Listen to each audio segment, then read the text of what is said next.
Welcome everybody to this week's episode of The Weekly Toast, the Monday morning breakfast show that highlights the gaming news that has recently caught my attention, and I give my thoughts about the games that I've recently played. In today's episode, I opened a tavern and invited my entire Twitch chat to come and visit.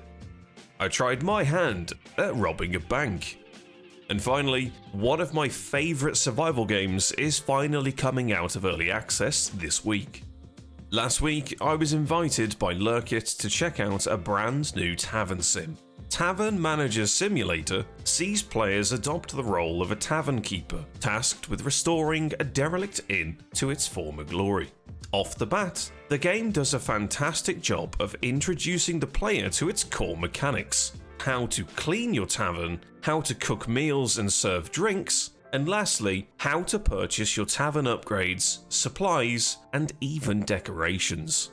One element of this game that truly shines in my opinion is the fact that as a Twitch streamer, I have the option to enable Twitch integration for my live stream chat.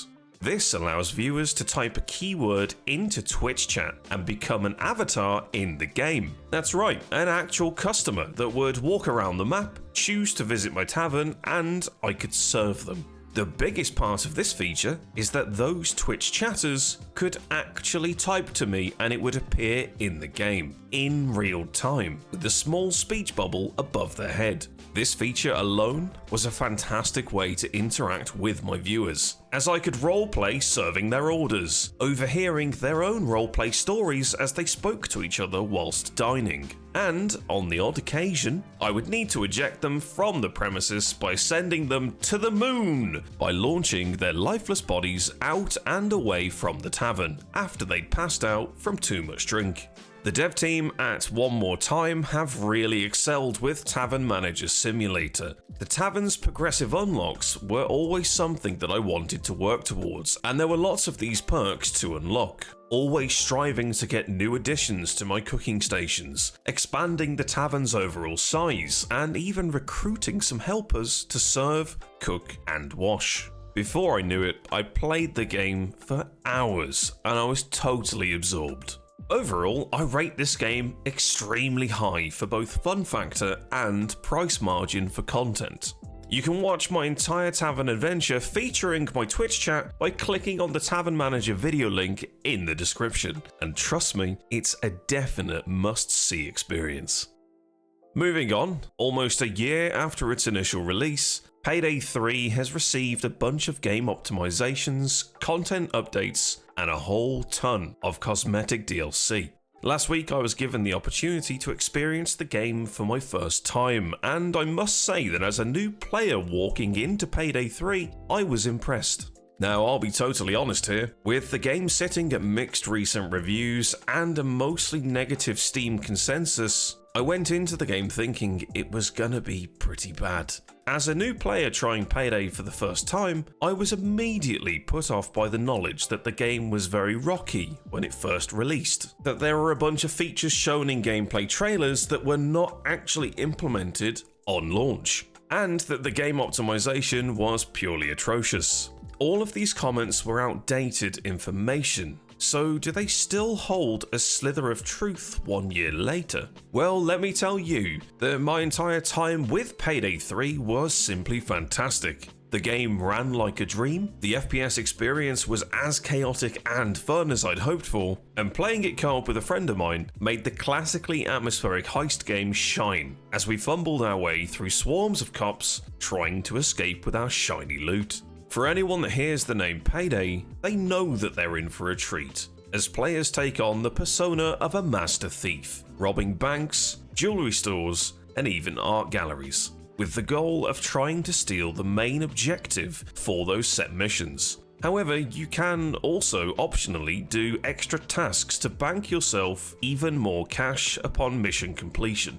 There is a wide variety of guns, gadgets, and perks to choose from to kit out your thief. This alone gives the game a lot of replayability. The maps were absolutely graphically gorgeous, and the ambient crowd presence really helped to ground the entire experience whilst playing.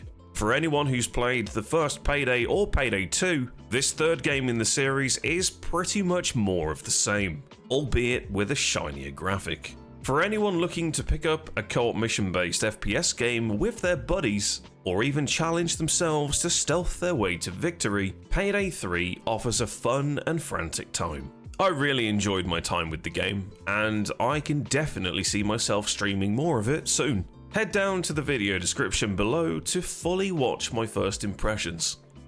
Now, let's take a look at the latest survival game to be releasing out of early access. Core Keeper is a 1 to 8 player survival sandbox experience that releases on August 27th. Players begin their story by discovering a mysterious artifact. They'll be tasked with building a shelter, crafting some tools, and begin digging their way to discover an entire world filled with gorgeous biomes, dangerous creatures, and mightily impressive boss battles. The game has all of the classic survival components: gather resources, build tools, create shelter, and grow your own crops to provide nice meals and buffs for you and your team.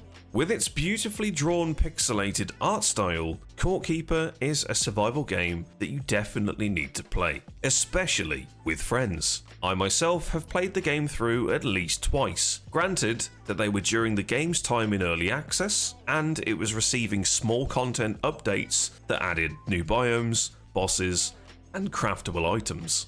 Nevertheless, I'm super excited to see what the game has to offer with its 1.0 build, as it boasts all new biomes, more bosses, more weapons and armor, creatures to tame, and new enemies to tango with. The world design of Core Keeper is brilliant. Players need to discover the locations of each biome boss and slay it. Then, they'll unlock new items that increase their gear score and also help them to understand how to discover new zones to explore and gather new resources. In my opinion, the game has a very Metroidvania style approach when it comes to world progression, very much like the Snorlax situation in the original Pokemon games. Find a blockade, discover a way to move around blockade, open it, and pass through to the next area. I personally think that this makes Core Keeper excel as a survival game, particularly as it's played from the isometric top-down perspective instead of the third-person over-the-shoulder view. Again, this perspective is a subtle nod to the old days of the original Game Boy era, where exploration and progression were tied to a wide-perspectived area puzzle for players to solve. There are some fantastic features in this game to help keep progression moving whilst you're out exploring and fighting bosses, and Core Keeper's farming is absolutely top quality. I can easily just sit back, relax, and play the game to find ingredients, till the land, and harvest my own crops, all while doing a spot of fishing in between. I'm really looking forward to revisiting Core Keeper on stream real soon, and I'll be bringing the entire Toasty guild with me when I play it. Head over to twitch.tv/ToastyRaven and follow. Ladies and gents, it's that time of the week where I remind you that this week's Epic Game Store freebies are available. And this week, you can pick up Gigantic Rampage Edition and the Callisto Protocol absolutely free. Check out the links in the video description, click and claim them today. And that's it for this week's episode of The Weekly Toast. If you enjoyed the video, then drop a like, subscribe if you're new here, and tune in next week for another of my weekly gaming highlights. Don't forget to visit my merch shop and consider supporting my channel by raising a toasty mug of your finest morning brew. Merch and social links are below in the video description. Thanks ever so much for watching, and I'll see you in the next one.